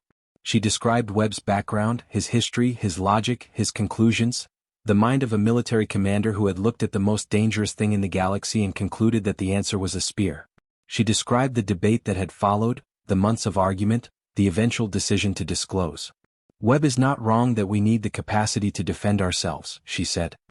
He is not wrong that a species that cannot hurt you will always be prey to you. He is not wrong that our survival matters and that we will protect it. But he was wrong about this, that the weapon is our best argument. She paused. Our best argument, she said, is what you are looking at right now. A crew of 12 humans in a ship with no weapons, in your territory, telling you about a weapon we built and chose not to hide. Because the thing that makes us different from every species you've encountered in 40,000 years is not that we are stronger. We're not. It's not that we're smarter. We're not that either necessarily. It's that we keep making the choice to be honest when the strategic calculation says to lie, to come toward you when the survival instinct says to run, and to bet on the possibility that you are worth talking to even when no evidence supports that bet. Silence. Then Vorketha's response came. It was longer than usual. The translation matrix worked for 6 minutes before producing the result. In 40,000 years, no species has disclosed a weapon to us voluntarily. No species has come to us 3 times. No species has described its own contradictions without attempting to hide them. The spear is a threat. We have calculated its effect on our exoskeletal structure and it is non-trivial. It would not stop us. But it would hurt us. We do not like to be hurt. A pause in the transmission. We also do not like to be surprised. You have removed the surprise. This is uncomfortable. We are not used to discomfort from a prey-class species. We are not used to the category being incorrect. Another pause. We have been watching Caro for 16 years. In 16 years, Caro has spoken to us 4 times. Has preserved a useless species because its language had something we did not. Has built a weapon and told us about it. Has not run. Has not begged. Has not fit any model we have for a species in this position. Silence. We require more time. Not because we do not have an answer. Because the answer we have is one we have not given before. We require time to understand what it means for us to give it. Mara waited. Caro, said Vorketha's final transmission, is no longer Caro. You have shown us what you become. We do not have a word for it. We will need to make one. The channel closed. Mara sat back. Danny Reyes at the pilot station exhaled slowly. Captain, he said, what just happened? Mara thought about it for a moment. I think, she said carefully, that a species that hasn't changed its fundamental categories in 40,000 years just started working on a new one. Is that good? It's the best thing that's happened since we left Earth, she said. Take us home, Danny. What followed was 2 years of silence. Not hostile silence. Not the silence of a decision being made, or at least, not a simple one. The Vorcai monitoring of human space continued, but it was different. less strategic assessment and more, Marcus said after years of studying their patterns, observational. They were watching the way a scientist watches an experiment. Not to intervene. To record. Humanity used those 2 years. The bridge project with the Salhari accelerated. Salhari and Marcus's team produced the first complete map of the Salhari depth layer, a project that won 3 separate academic awards, was published in 15 different academic journals across the cooperative, and was described by the Dravani Academic Consortium as the most significant contribution to cross-species communication theory in 3 centuries. The Salhari for their part were changed by it too. Salhari wrote a paper, in the Salhari style, which meant it was technically a long bioluminescent composition that took her 4 months to produce and that Marcus's team spent another 6 months translating, about what it meant to be truly understood by another species for the first time in your civilization's history. The paper was, by human standards, deeply personal and deeply painful in a way that most academic work was not. It described what it had felt like, as a Salhari, to live for 300 years knowing that the deepest part of your species' communication was invisible to everyone around you. To know that you were saying things that no one was fully hearing. The translation of that paper, which took Marcus personally 6 months because he insisted on doing it himself, refusing to delegate anything that felt that important, was the document that, more than any other single piece of work, changed the galactic conversation about the Salhari. Not among the Vorcai. Not yet. Among the cooperative. 400 species, most of whom had never thought very hard about the Salhari beyond, they make pretty lights. Read what it meant to be a species with a language no one spoke fluently. And in reading it something shifted. I have received, Marcus told Mara during one of their regular check-in calls, 43 communications from cooperative member species requesting full access to the depth layer translation work. Not because they think they can use it militarily or politically. Just because they want to understand it. They want to hear the Salhari properly. Mara smiled. Salhari's paper did that, she said. Your 4-hour speech did that first, he said. You told the Vorcai the Salhari had something worth understanding. That changed how everyone looked at them. We were also trying to save their planet. And you did, Marcus said. And in doing so, you made it impossible for anyone to look at them the same way again. He stopped. That's a very human thing to do. Save a thing and change how it's seen at the same time. Mara was quiet for a moment. Are we going to be okay, Marcus? She asked. He considered the question seriously, because she was not a person who asked questions she didn't mean. I think so, he said. I think what we've built, the bridge, the relationships, the record of what we've done, that's real. It exists. The Vorcai are holding a new category and trying to figure out what to put in it. That process is going to take time. But the category is open. A species that doesn't have a word for something is a species that's looking for one. And when they find it, then we find out what comes next. The word came in the 18th month of the silence period. It arrived as a formal transmission, not in the gravitational pulse frequencies they usually used, but in a new format. A hybrid signal, part gravitational pulse, part high-frequency electromagnetic, with an embedded structure that Marcus recognized with a start as modeled on the Salhari depth layer pattern. The transmission had a structure that conveyed not just meaning but context. The relationship between meanings, the framework in which the statement existed. The Vorcai had been learning the Salhari communication architecture. The translation took 3 weeks. Marcus worked on it personally with Salhari, who came to Paris for the occasion and sat in his office and watched his monitors with an expression that the translator rendered as, looking at something you did not expect to find beautiful. When the translation was complete, Marcus read it 3 times. Then he called Mara. Come to Paris, he said. You need to read this in person. She came. The translation document was 47 pages long, the most complex Vorcai communication humanity had ever received. It covered a great deal of ground. It addressed the spear, confirming that the Vorcai had analyzed it fully and that they had added it to their tactical assessment of humanity, as they added all information, and that its existence was noted as a relevant data point but not, at this time, as a justification for military action. It addressed the Salhari Bridge project, describing the Vorcai's process of engaging with the depth layer translation work in terms that were, by Vorcai standards, the closest thing to admiration that their communication system could produce. This is a thing that was there and unseen. Now it is seen. This is what the bridge species does. We had not believed a bridge could be valuable. We have updated our assessment.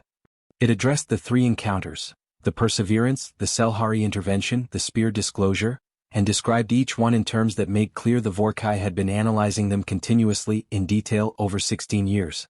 And then it addressed the word. We have developed a designation for the human species. It is not a caste classification. It is not a threat assessment. It is not a prey designation. It is a new category which we have not used before. The category is Vorcai. The translation of Vorcai took Marcus and Salhari 2 additional days to agree on, because it was a layered term and every layer mattered. The closest English approximation they decided was this. The things that exist between certainties. The ones who stand in the spaces we cannot map. Necessary unknowns. Watchers of watchers. Mara read it and sat with it for a long time. Then she said, they made a word for us. They made a category, Marcus said. A new category. In 40,000 years of encounters with 217 species, the Vorcai have added one new category to their taxonomy. And it's for humans. And it's for humans. She was quiet. What does that mean? She asked. Practically. What does Vorcai mean for us in real terms? Marcus had thought about this for 3 weeks, since the translation was complete. It means, he said, that you cannot fit us in a box anymore. You can't call us prey. You can't call us warriors. You can't call us nothing, which is what eliminated species are. We are a thing that exists in their worldview now. A permanent thing. A necessary thing. He paused. The document also includes, on page 37, the first formal proposal the Vorcai have ever made to a non-Vorcai species that was not a conquest ultimatum. Mara looked up. A proposal? She said. They want a permanent communication channel, Marcus said. Not a treaty. Not an alliance. A channel. A way to transmit questions and receive answers. They call it, the translation here is slightly awkward, they call it, a line to the bridge. The room was very quiet. Mara looked at the 47-page document on the table between them. We say yes, she said. Yes, Marcus agreed. We say yes. The Galactic Cooperative's reaction to the news that humanity had established a direct communication channel with the Vorcai was, initially, disbelief. Then panic. Then something more complex. The formal announcement was made by Ambassador Kwame Asante at an emergency session of the Cooperative Council, the second emergency session related to humans and the Vorcai in 6 years, which the Henari delegate noted dryly was more emergency sessions than any previous 6-year period in cooperative history. Kwame presented the facts plainly. The Vorcai had created a new taxonomic category for humanity, had proposed a permanent communication channel, and Earth had accepted. The channel was operational. Transmissions had already been exchanged. He did not frame it as a triumph. He framed it as a development, the careful neutral word of a diplomat who understood that a room full of species who had spent centuries navigating the terror of Vorcai dominance would not receive. We talked to them and they listened without complicated feelings. The complicated feelings were immediate and varied. The Salhari delegate, not the elderly Salhari who had retired after the absorption suspension and was now, apparently, writing a long bioluminescent epic about the experience, was a younger Salhari named Salkara, whose bioluminescent patterns carried in Salhari's translation, something that read as gratitude mixed with a complex feeling that the closest human word for was awe. The Dravani presented a mathematical analysis of what a human Vorcai communication channel implied for the probability matrix of Vorcai military action against cooperative member species. The numbers had changed significantly. Not because the Vorcai were suddenly peaceful, they were not, but because the Vorcai's engagement with the Vorcai category implied a shift in their decision-making process that the Dravani's models projected would produce measurable changes in the frequency and scope of Vorcai absorption operations. In short, the fact that the Vorcai were now talking to someone for the first time in 40,000 years was apparently significant to their behavior. The Henari delegate said, humans poked the bear. Bear is now talking to humans. This is very strange. We are watching. Our statement is complete. Not every reaction was positive. Several species, notably the crane, a large insectoid species from a system near the galactic core who had lost 3 of their colonies to Vorcai absorption operations 2 centuries ago, were deeply hostile. Their position was simple: humanity had not saved the galaxy. Humanity had made a deal with the thing that was eating the galaxy, and the terms of that deal were unclear. The Salhari were still only suspended, not safe. The communication channel was not a protection for anyone except, potentially, humans. And the Vorcai were still the Vorcai. The Kreen delegate's statement was brief and raw. You have sat at the table with the thing that ate our children. Tell us what we have gained. Kwame's answer to the Kreen was the most important speech he gave that day, and possibly the most important of his career. I cannot tell you that what we have built is safe, he said. I cannot promise you that the Vorcai have changed or that your lost colonies are revenged, or that the 40,000 years of destruction they have caused is in any way addressed by the fact that one human woman talked one Vorcai commander into using a new word. None of that is true, and to say it would be an insult to what your people have suffered. He paused. What I can tell you is this: a door exists that did not exist before. And a door, if used, can let things through in both directions. We have told the Vorcai things they did not know. They have told us things we did not know. In the 18 months since the channel opened, there have been 0 new absorption operations against cooperative member species. That is not a treaty. That is not a guarantee. But it is a fact. He looked at the Kreen delegate directly. Humanity has not solved the Vorcai problem, he said. We are not claiming that. What we are claiming is that we have made the problem smaller, and that making it smaller inch by inch is the work. It is not done. It will not be done in any of our lifetimes. But it has started. And it has started because one human captain decided that turning toward a threat was more powerful than turning away. The Kreen delegate was silent for a moment. Then they said in the flat, clipped rhythm of their translation, "We acknowledge the fact. We do not acknowledge the sufficiency. We will watch. That's all we ask," Kwame said. Meanwhile, the channel was producing results that nobody had expected. The Vorcai's questions, transmitted through the permanent channel, were not what anyone had anticipated. They were not military questions. They were not strategic questions. They were questions.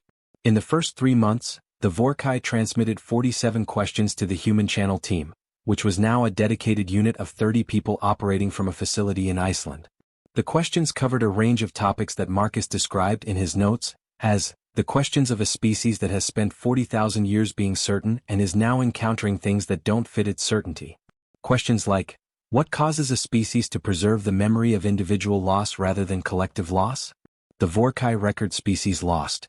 We do not record individuals within those species. Your records preserve both. Why? Questions like, your species develops technology for communication faster than technology for weapons. Other species develop weapons first. Why is this your pattern? Questions like, the Salhari individual Salhari described the experience of being understood for the first time. We do not have an equivalent experience in our record. Is this because we have always been understood, or because we have never needed to be? That last question, the third one sent in the 6th week of the channel's operation, was the one that Marcus considered the most significant. He spent 3 days formulating the answer, working through 9 drafts before sending. We believe the second option is more likely. Understanding requires the possibility of being misunderstood. A species that has always been the definition of the standard has never needed to be understood, because everything else was defined in relation to it. You have always been the point of reference. We are asking what it feels like to be referenced. The Vorcai's response arrived 4 days later and was a single word. A new word, one Marcus and Salhari had to work on together before they could translate it. The translation they arrived at was disorienting, but not unwelcome. Marcus printed this and put it below the "We Know" printout above his desk. In month 7 of the channel, Vorcai himself initiated a transmission. Not a question. A statement. In 3,000 years we eliminated the Ketharai. They had wounded us. They had found our limit. We responded as we always respond. In 3,000 years, we have not found another species that could wound us in the same way. When we found that you had rebuilt the Ketharai weapon, we prepared to respond as we always respond. Pause. You told us first. No species has done this. We examined why. The most efficient explanation was deception. You told us to prevent a more costly discovery. But the deception explanation does not account for why you told us in person, at risk of immediate elimination, when a transmission from safe distance would have served the same strategic purpose. The inefficiency of the method suggested the explanation was not strategic. Another pause. We examined other explanations. The explanation that accounts for the most data is this. You told us because you believed we deserved to know. Not because it served you. Because you believed it was the correct action regardless of whether it served you. This is a pattern we have observed in the Karo, the Vorcai, in all 3 encounters. You come when you don't have to. You stay when you should leave. You tell the truth when the lie is safer. The longest pause yet. We do not understand this pattern. We do not have it in our own behavior record. We have been trying to categorize it for 19 years. The new category Vorcai is the closest we have gotten. But it does not explain the mechanism. We wish to understand the mechanism. We are transmitting this question formally. What makes your species choose the costly correct action over the safe incorrect one? Marcus read this question 7 times. Then he called Mara. They're asking why we're good, he said. Are we? Mara asked. They think we are. Or at least, they think we do something that functions like being good, and they want to understand how. Mara was quiet for a long moment. Tell them, she said finally, that we don't know. Tell them we've been trying to figure that out for as long as we've been keeping records.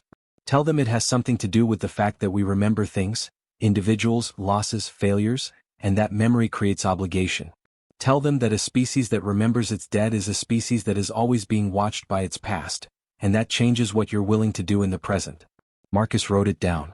And tell them, Mara added, that we're not always good, that we fail at it regularly, that the record of human history is full of moments where we chose the safe wrong thing over the costly right one. Tell them that too. Because if they're going to understand us, they need to understand that we are a species in the process of trying to be something we aren't yet. Marcus wrote that down too. He sent it. The response took 2 weeks. When it came, it was the longest single transmission the Vorcai had ever sent to a non-Vorcai species. Marcus and the full channel team spent 6 weeks translating it, with Salhari joining them for the final 3. It covered many things. But the core of it was a single passage that Mara read 4 times and then did not speak for a long moment after. You are a species in the process of trying to be something you aren't yet. We are a species in the process of trying to understand something we have never tried to understand before. Perhaps this is what the Vorcai does. It does not stand between certainties because it has no certainties. It stands between certainties because it is the only thing both sides of a certainty can see equally. The bridge does not belong to either bank. This is what makes it a bridge. A HFY. From this moment, the Vorcai and humanity were no longer 2 species in a standoff. They were, in whatever imperfect and fragile and unprecedented way that word could be used, something like correspondence. The crisis, when it came from where no one had been looking. 22 years after the Perseverance incident, 3 years into the permanent communication channel, the Vorcai's internal structure cracked. Not from the outside. From within. The Vorcai caste system, that rigid 40,000-year-old hierarchy of warrior, administrator, scientist, laborer, had been under a strain it wasn't equipped to handle, and that strain had been building since the first transmission from the Perseverance. The Vorcai category. The depth layer bridge. The channel. Every new thing that had been incorporated into Vorcai understanding had required something their system wasn't designed to accommodate. Cross-caste consultation. Warrior asking scientist. Administrator acknowledging laborer. And most dangerously, in their own cultural logic, the warrior caste acknowledging that there was a situation their weapons couldn't resolve. Vorcai, who had been, for 2 decades, the Vorcai commander most deeply engaged with the human situation, had crossed more caste lines in 20 years than any Vorcai commander in 3,000 years. He had consulted scientist caste on xenolinguistics. He had incorporated administrator caste analysis of cultural history into his tactical assessments. He had, most radically, established a formal consultation protocol with the laborer caste members who maintained the communication equipment, on the grounds that the people who knew the equipment best were the people operating it, regardless of their caste designation. By Vorcai cultural logic, this was scandalous. The warrior caste's conservative faction had been watching, and building an opposition for years. The internal conflict broke into the open when Vorcai, in a formal administrative filing that crossed 3 separate caste protocols, submitted a proposal to the Vorcai Central Command Structure to formally classify the Vorcai category as a protected designation, meaning species assigned to it could not be subject to absorption or elimination orders without a specific review process that included cross-caste consultation. It was the most significant internal political move in Vorcai society in centuries.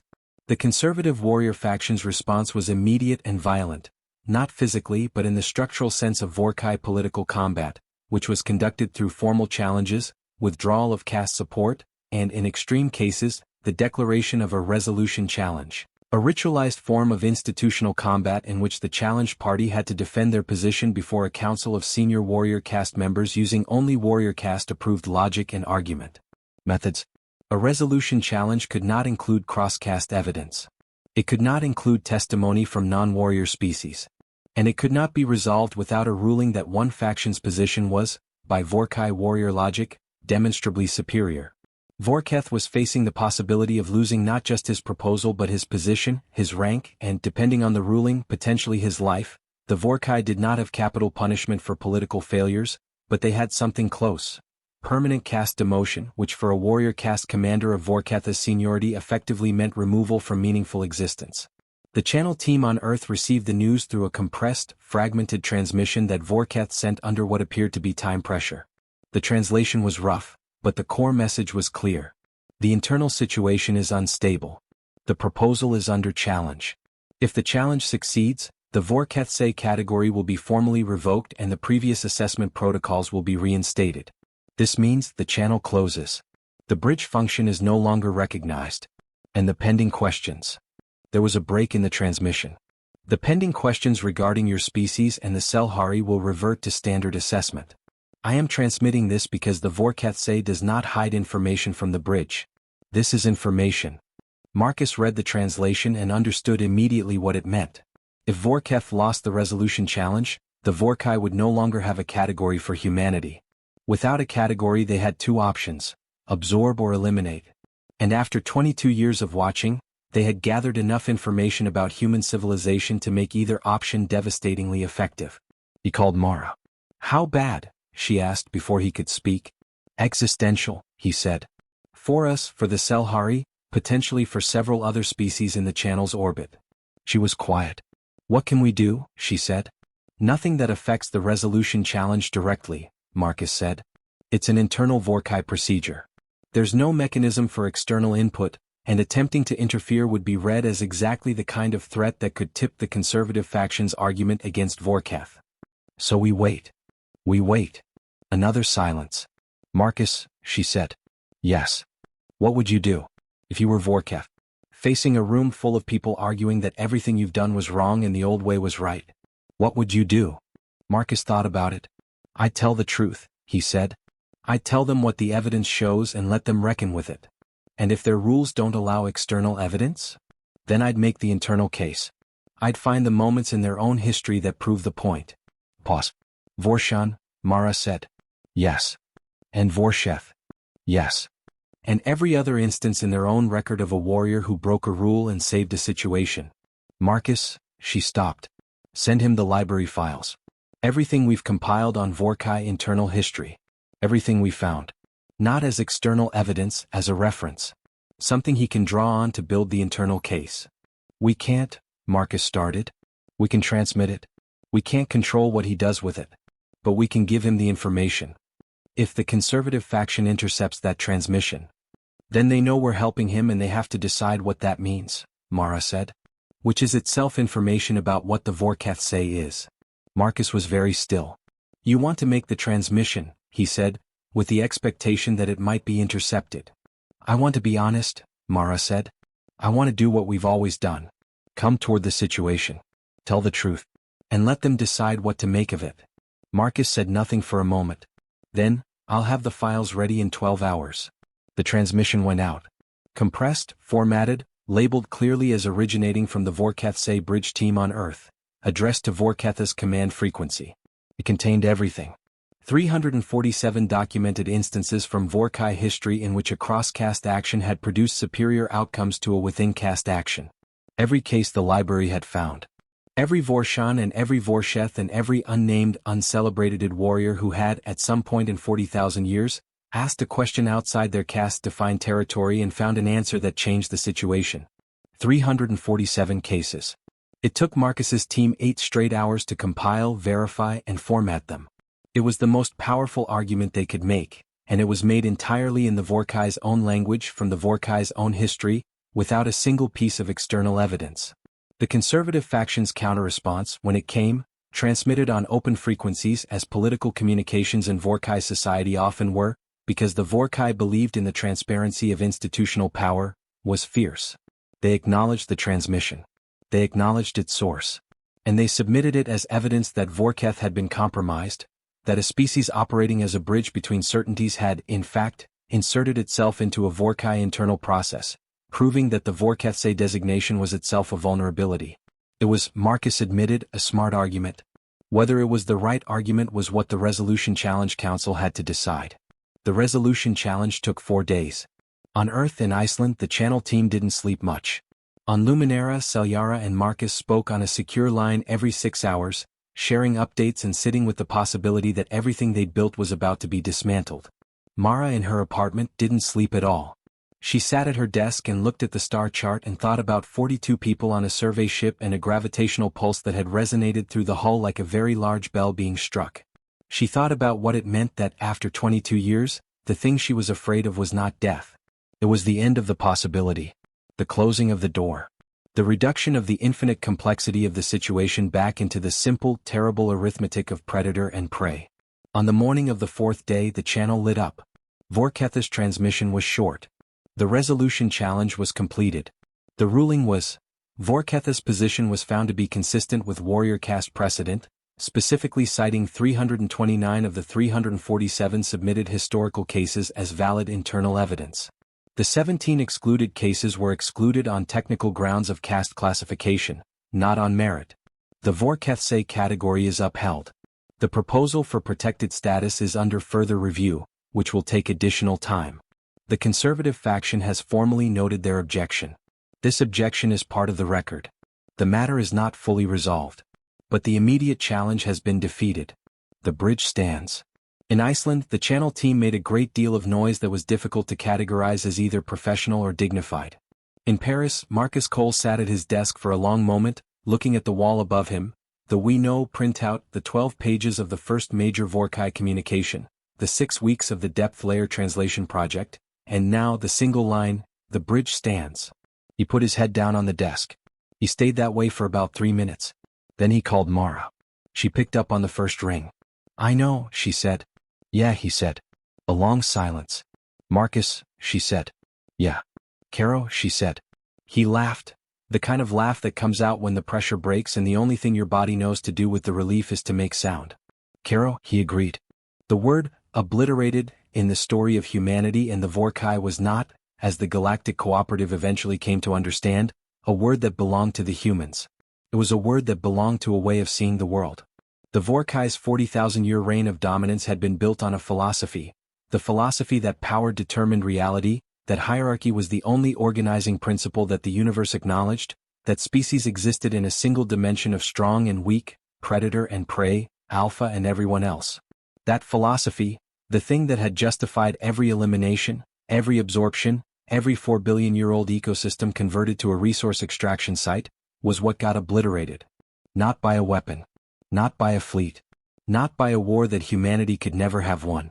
By a word. By a category that hadn't existed before. By a bridge. The formal transformation took decades. Nothing the Vorcai did happened quickly by human standards, and the internal political reconfiguration of a 40,000-year-old civilization, the slow, grinding, painful process of a caste system beginning to examine its own foundations, was not a linear process. There were setbacks. There were crises. There were moments, over the 30 years following the resolution challenge, where the conservative faction came close to regaining dominance and nearly did. But the thing about a category once it exists, is that it is very hard to uncreate. The Vorcai, the bridge species, the ones who stood in the spaces that couldn't be mapped, were in the Vorcai's taxonomy now. And the Vorcai were a meticulous species. They kept records. They preserved data. The entire edifice of the communication channel, the depth layer bridge, the resolution challenge and its 347 cases, the 4-hour transmission, the 3 encounters, all of it was in their record. And a species that had been in the process of learning how to question its own certainties found that the record, once it existed, kept asking questions. Vorcai lived for another 200 years, long even by Vorcai standards. His lifespan extended, Priya Okafor's research suggested, by the metabolic changes that accompanied a life of unusual mental activity. He and Marcus Cole exchanged transmissions for 37 years, until Marcus's death at the age of 99. The last transmission Marcus sent, 2 weeks before he died, was a 3-sentence note. The bridge stands. The depth layer is still growing. Tell Salhari she was right about everything.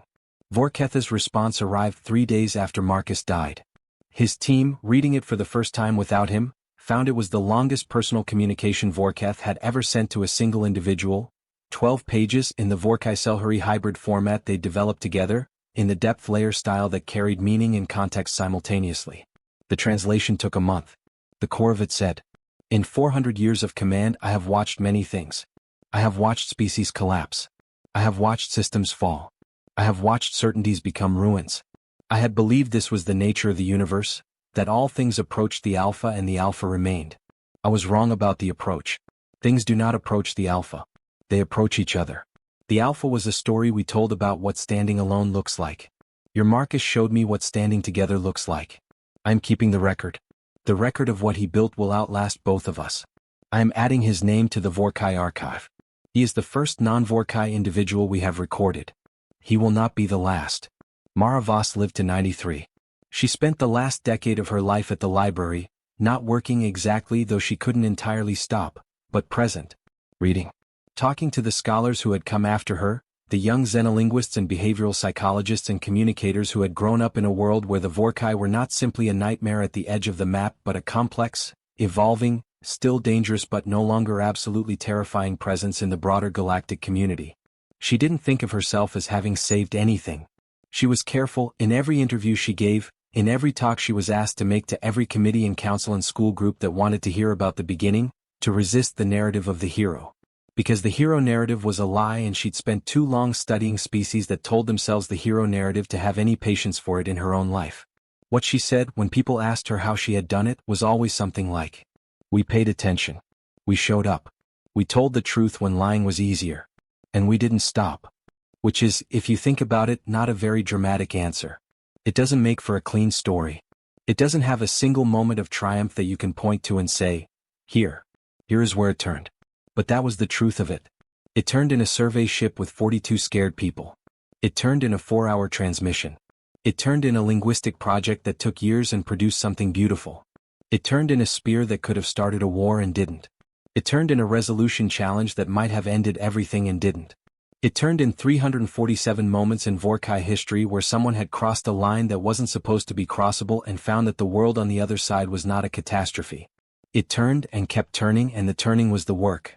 37 years after Marcus Cole's death, the Galactic Cooperative held its largest session in history.